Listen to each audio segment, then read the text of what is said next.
কলংকেৱে এই মৰতত শিলাময় কবিতাৰ হিয়া এই মোৰ জন্মভূমি বুলি মনে মনে এবাৰো যে কোৱা নাই ক্ৰিয়া আনৰ দেশৰ পৰা উলটি আহোঁতে ফুৰি চাকি ঘৰ মোৱা হ'ল জ্বলা নাই হিয়া যাৰ স্বদেশ প্ৰেমেৰে আছেনে কোনোবা এনেও মৰমৰ ছাত্ৰ ছাত্ৰীসকল নৱম শ্ৰেণীৰ অসমীয়া পাঠদানলৈ তোমালোকক পুনৰ স্বাগতম জনাইছোঁ মই আজি তোমালোকৰ লগত যিটো বিষয় আলোচনা কৰিবলৈ লৈছোঁ বা তোমালোকৰ পাঠ্যক্ৰমত সন্নিৱিষ্ট হৈ থকা এনে এটি কবিতাৰ বিষয়ে আলোচনা কৰিবলৈ লৈছোঁ যিটো স্বদেশ প্ৰেমেৰে আবৃত হৈ আছে আৰু সেই স্বদেশ প্ৰেমমূলক কবিতাটিয়ে হৈছে মোৰ দেশ আৰু কবি হৈছে হীৰেন ভট্টাচাৰ্যদেৱ হীৰেন ভট্টাচাৰ্যদেৱৰ বিষয়ে আমি জানি ল'ব লাগিব কাৰণ এটি কবিতা পঢ়াৰ আগতে আমি কবিজনাৰ বিষয়ে জনাটো অতি আৱশ্যকীয় কথা আৰু আমি হীৰেন ভট্টাচাৰ্যদেৱক জানো তেখেত সুগন্ধি পখিলাৰ কবি হিচাপে জনাজাত এতিয়া সুগন্ধি পখিলা কিতাপখন মই তোমালোকক দেখুৱাব বিচাৰিছোঁ এখন হৈছে সুগন্ধি পখিলা তেখেতৰ নিৰ্বাচিত কবিতা পুথি কবিতাবিলাক সংকলিত হৈ আছে ছাত্ৰ ছাত্ৰীসকল আমি কবিৰ চমু পৰিচয় মানে জানি লওঁ হীৰেন ভট্টাচাৰ্যৰ জন্ম হৈছিল যোৰহাটত 1932 চনত কেইবাখনো চহৰত স্কুলীয়া শিক্ষা গ্ৰহণ কৰে গুৱাহাটীৰ ভোলানাথ বৰুৱা মহাবিদ্যালয়ৰ পৰা IAS পাছ কৰে ছপাহালৰ কাম আৰু শিক্ষকতাৰ লগতে তেখেতে চিত্ৰবন প্ৰেছৰ গৰাকীও আছিল সুগন্ধি পখিলাৰ কবি হিচাপে তেখেত জনাজাত আমি ইতিমধ্যে পাইছোঁ তেওঁৰ কবিতা পুথি হ'ল ৰৌদ্ৰ কামনা তোমাৰ বাঁহী সুগন্ধি পখিলা বিভিন্ন দিনৰ কবিতা মোৰ প্ৰিয় বৰ্ণমালা ইত্যাদি আৰু বহু কবিতা পুথি আছে তেখেতৰ শস্যৰ পথাৰ মানুহ কবিতা পুথিৰ বাবে তেওঁ সাহিত্য অকাডেমি বঁটা লাভ কৰিছিল আৰু বিভিন্ন বঁটাৰে তেখেত বিভূষিত হৈছে মূলতঃ কবি হিচাপে সবাতোকৈ সমাদৃত তেওঁ আৰু এগৰাকী চিত্ৰশিল্পীও লগতে এগৰাকী সফল গীতিকাৰ 2012 চনত তেখেতৰ মৃত্যু হয় আমি যেহেতু গম পাইছোঁ ইতিমধ্যে যে মোৰ এই কবিতাটো এটি স্বদেশ প্ৰেমমূলক কবিতা কবিয়ে কবিতাটিৰ জৰিয়তে স্বদেশৰ প্ৰতি তেওঁৰ যি অপাৰ প্ৰেম আছে বা ভাল পোৱা আছে প্ৰতিটো শাৰীয়ে শাৰীয়ে কবিতাটিৰ প্ৰতিটো শাৰীয়ে শাৰীয়ে ফুটি উঠিছে আৰু সীমাহীন স্বদেশ প্ৰেমৰ জীৱন্ত নিদৰ্শন বুলি আমি কবিতাটো ক'ব পাৰোঁ আহাচোন কবিতাটোৰ মাজত কি আছে আমি জানি লওঁ মোৰ প্ৰাণৰো প্ৰাণৰ মোৰ গানৰো গানৰ মোৰ দেশ মোৰ প্ৰতিটো কামেই মোৰ প্ৰতিটো চিন্তাই এই দেশৰ বুকুত ৰচে হয় সোণোৱালী ভৱিষ্যতৰ সপোন মোৰ জীৱনৰ আহে আহে মোৰ যৌৱনৰ কুঁহে কুঁহে সেই সপোনৰ কলৰৱ এতিয়া কবিয়ে কি ক'ব বিচাৰিছে কবিতাটিৰ জৰিয়তে তেওঁৰ যি স্বদেশ প্ৰেম তাক প্ৰকাশিত কৰিব বিচাৰিছে আৰু কৈছে যে মোৰ প্ৰাণৰো প্ৰাণৰ মোৰ প্ৰাণৰ অতি আপোন মোৰ অতি প্ৰাণৰ মোৰ গানৰো গানৰ মোৰ অতি মৰমৰ মোৰ অতি আপোন গীত মোৰ দেশ আৰু মোৰ দেশখন হৈছে কি মোৰ অতি সুন্দৰ এটি গান আৰু অতিকৈ প্ৰাণৰ মানে অতি মৰমৰ এই কথাটোৱে কবিয়ে ক'ব বিচাৰিছে মোৰ প্ৰতিটো কামে মোৰ প্ৰতিটো চিন্তাই এই দেশৰ বুকুত ৰচে হয় সোণোৱালী ভৱিষ্যতৰ সপোন মোৰ প্ৰতিটো কাম মই যি কাম কৰোঁ বা মোৰ প্ৰতিটো চিন্তা মই যি চিন্তা কৰোঁ সেই সকলোবিলাকে কি কৰে এই দেশৰ বুকুত কি ৰচে হয় সোণোৱালী মানে এটা সুন্দৰ ভৱিষ্যতৰ সপোন ৰচে বুলি কবিয়ে কৈছে তেওঁ সকলো কথা মানে এই দেশৰ বাবেই সমৰ্পিত মোৰ জীৱনৰ আহে আহে মোৰ যৌৱনৰ কোহে কোহে সেই সপোনৰ কল ৰ'ল এতিয়া কি কৈছে তেওঁ হীৰাই উপহীৰাই তেওঁ শৰীৰৰ প্ৰতিটো আহে আহে সেই কথাটো কৈছে যে মোৰ যৌৱনৰ কোহে কোহে মোৰ যৌৱন আৰু জীৱন এই সকলোবিলাক দেশৰ বাবেই উৎসৰ্গিত আৰু তাত সেই ভৱিষ্যতৰ যিটো সপোন আছে সেউজ এটি সপোন সেউজ সপোনৰ মানে কলধ্বনি বা তাৰ ধ্বনি বা কলৰৱ কি হ'ল সেই মোৰ জীৱনৰ আহে আহেই প্ৰতিফলিত হৈ আছে বুলি বা মোৰ হীৰাই উপহীৰাই সেই ভৱিষ্যতৰ সপোনৰ ধ্বনি বাজি উঠিছে বুলি কবিয়ে কৈছে দেশে দেশে দেশ আছে এনে বহু দেশৰ অৰঙে দৰঙে মই ঘূৰিছোঁ বহু বন্ধুৰ সতে হাতে হাতে হাত ধৰি ফুৰিছোঁ কেতিয়াবা সাগৰ পাৰত কেতিয়াবা খেজুৰ তলত নতুবা পাহাৰতলিত খন্তেক জিৰাইছোঁ বন্ধুৰ সতে প্ৰাণ খুলি প্ৰাণৰ কথা পাতিছোঁ তাৰ পিছত আকৌ আৰম্ভ কৰিছোঁ নতুন যাত্ৰা। এতিয়া কবিয়ে কি ক'ব বিচাৰিছে, দেশে দেশে দেশ আছে, মানে বিভিন্ন দেশ আছে য'ত কবিয়ে কি কৰিছে কৈছে যে তেওঁ এনে বহু দেশৰ বহু ঠাইৰ কথা কবিয়ে ক'ব বিচাৰিছে। বহু দেশত তেওঁ ভ্ৰমণ কৰিছে বা অৰঙে দৰঙে মানে ইফালে সিফালে য'তে ত'তে তেওঁ ফুৰিছে বা মই ঘূৰিছোঁ বুলি কবিয়ে কৈছে। বহু বন্ধুৰ সৈতে প্ৰাণৰ কথা পাতিছে, বহু বন্ধুৰ সৈতে হাতে হাত ধৰি ফুৰিছোঁ বুলি কৈছে, মানে তেওঁলোকৰ লগত বাৰ্তালাপত মিলিত হৈছে। কেতিয়াবা সাগৰৰ পাৰত, কেতিয়াবা খেজুৰ গছৰ তলত, নহ'লে পাহাৰৰ তলিত খন্তেক জিৰাইছোঁ, সেইবুলি কবিয়ে কৈছে। মানে বিভিন্ন দেশ তেওঁ ভ্ৰমণ কৰিছে আৰু বিভিন্ন মানুহ লগ পাইছে আৰু বিভিন্ন বন্ধুৰ সৈতে প্ৰাণ খুলি কথাও পাতিছে। সেইটোৱে কৈছে যে বন্ধুৰ সৈতে প্ৰাণ খুলি প্ৰাণৰ কথা পাতিছোঁ, প্ৰাণ ভৰি তেওঁলোকৰ লগত কথা পাতিছে। কি কৈছে, কিন্তু কি কৰিছে, সকলো ঠাইৰ মাজতো কিন্তু কবিয়ে কি কৰিছে চোৱা, তাৰপিছত আকৌ আৰম্ভ কৰিছোঁ নতুন যাত্ৰা। আকৌ আৰম্ভ কৰিছে নতুন যাত্ৰা, মানে বিভিন্ন দেশ তেওঁ ঘূৰি ফুৰিছে আৰু বিভিন্ন ঠাইত বন্ধুৰ সৈতে মিলিত হৈ বা বাৰ্তালাপত মিলিত হৈ তেওঁ প্ৰাণৰ কথা পাতি কি কৰিছে, আনন্দ লভিছে আৰু তাৰপিছত নতুন যাত্ৰা আৰম্ভ কৰিছে। কিন্তু সেই সকলোবিলাক যাত্ৰাৰ শেষ কি বুলি কৈছে, তেওঁৰ নিজৰ দেশখন। এতিয়া নিজৰ দেশখন কিন্তু তেওঁ এৰিব নোৱাৰে, তেওঁ প্ৰাণৰ দেশ। কবিয়ে কৈছে মোৰ গানৰো গানৰ, মোৰ প্ৰাণৰ এই দেশ। আৰু সেইকাৰণে সকলো ঠাইলৈ গ'লেও, তেওঁ বিভিন্ন ঠাই ফুৰিলেও কিন্তু তাৰ মাজত তেওঁ নিজস্ব দেশখনৰ প্ৰতি যিটো মোহ, সেই মোহে তেওঁ পুনৰ টানি আনে।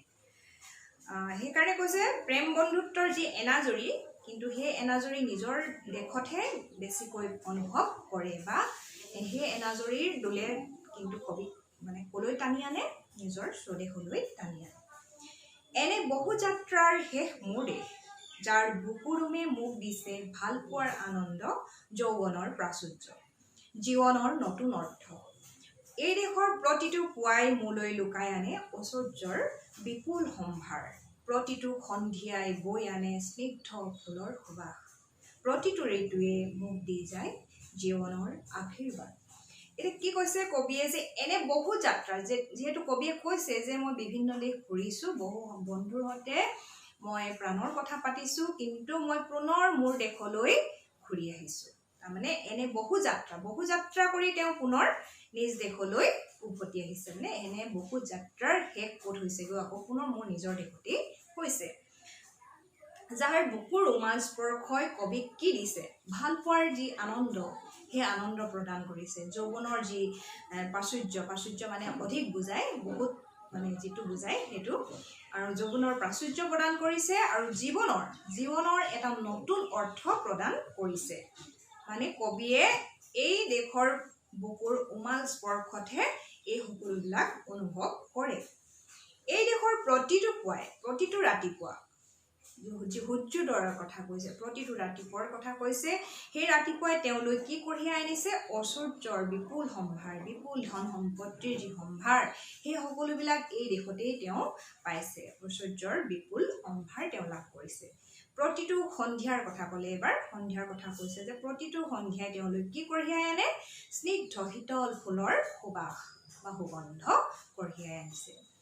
প্ৰতিটো ঋতুৰ কথা কৈছে। আমাৰ ঋতুবিলাকৰ কথা আমি জানোৱেই যে হেমন্ত, শৰৎ, বসন্ত, এই ঋতুবিলাকৰ কথা কৈছে। এই ঋতুবিলাকে কি কৰিছে, তেওঁ কি দি যায়, প্ৰতিটো ঋতুৱে জীৱনৰ আশীৰ্বাদ দি গৈছে। প্ৰকৃতিৰ পৰা তেওঁ কি লাভ কৰিছে বুলি কবিয়ে ক'ব খুজিছে, আশীৰ্বাদ লাভ কৰিছে। এই দেশৰ বাবে মই জীয়াই আছো, এই দেশৰ বাবে মই জীয়াই থাকিবলৈ মৰণ পণ কৰিছোঁ।